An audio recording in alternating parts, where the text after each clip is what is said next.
When you leave the shop lights on or a space heater plugged in, you feel that phantom load of anxiety every time we check the news, look at the weather, or see the price of groceries. The modern wellness industry categorizes this universal dread as personal stress. It frames the feeling as an individual burnout, a private defect in your daily routine. This diagnosis creates a market for temporary relief: weighted blankets, noise-canceling headphones, or meditation apps designed to quiet the mind. This persistent anxiety originates in our biology, functioning exactly as it was designed to. We are physical extensions of our environment. Our systems are hardwired to track the health of the natural world because our survival depends on it. When the soil is sick, we feel the ache in our gut. When the forests burn, our lungs feel the tightness. If our physical bodies are reacting to environmental decay, what is the exact systemic failure triggering the alarm? Our anxiety is a survival instinct. It is the body's signaling that the planetary home is no longer a safe enclosure. Our culture presents the economy and the environment as competing forces, two opposing teams in a zero-sum game. In reality, an economy is a subset of the biosphere. Prioritizing growth over the ecosystem is like obsessing over a bank balance while your heart stops beating. Modern society operates on the assumption of infinite growth. On a finite planet, physics eventually makes that impossible. This graph tracks our move into ecological overshoot. It represents the moment our demands exceeded Earth's physical limits. We currently operate at 175% capacity, consuming natural resources nearly twice as fast as the planet can regenerate them. Every year, the deficit grows as we deplete reserves of clean water, fertile soil, and stable forests. We stopped living off the planet's ecological interest. We are spending down the principle, hollowing out the foundation of our future. We maintain a sense of normalcy through collective denial.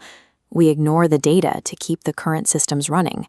We continue to shovel coal into the boilers of an industrial Titanic. We ignore the icebergs because the band is still playing and the lights are still on. When an engine fails, you look for a loose hose or a bad sensor. But a planetary failure cannot be solved by turning a single mechanical wrench. Every great story begins with a breakdown. This moment offers an opportunity to shift from passive observers of a tragedy into active participants in a restoration. To find a way through, we can look at survival as a formula of 4 specific inputs. The first input is biophilic energy, the innate biological love for living systems. This energy is activated through local, tangible work: planting a garden, restoring a neighborhood stream, or protecting a local ecosystem. The second is a post-growth mindset. This requires redefining success to focus on stability rather than expansion. We apply this by measuring our lives by what we restore rather than what we consume, embracing the concept of enough. The third is radical hope. This is the gritty realization that even if the ship is taking on water, the work of building a lifeboat is the only logical path forward. It is hope with its sleeves rolled up. The final multiplier is deep time. We must look past the immediate news cycle to think in decades and centuries, planting trees whose shade we will never sit in. Focusing on individual self-help is no longer sufficient for the scale of the crisis. By acting on these 4 inputs, we move from personal anxiety to collective restoration. It's time to get to work. We have built our world on a high-stakes assumption that our industrial momentum is as unsinkable as the steel hulls we once set into the Atlantic. But the elephant in the room has grown too large to ignore, moving out of our private shadows and into the center of our lives. This is the meta-crisis, the tipping point where the stories of endless growth collide with the physical limits of our planet. The Lifeboat Mini-Course is your immediate, structured transition, a free 5-day journey delivered to your inbox to transform global anxiety into local resilience. Day 1 begins with an audit of the invisible, the energy and water systems you rely on every hour, yet rarely ever see. Day 2 forces a change in your geographical lens, challenging you to locate your true home within your watershed and local bioregion. You won't navigate this terrain alone.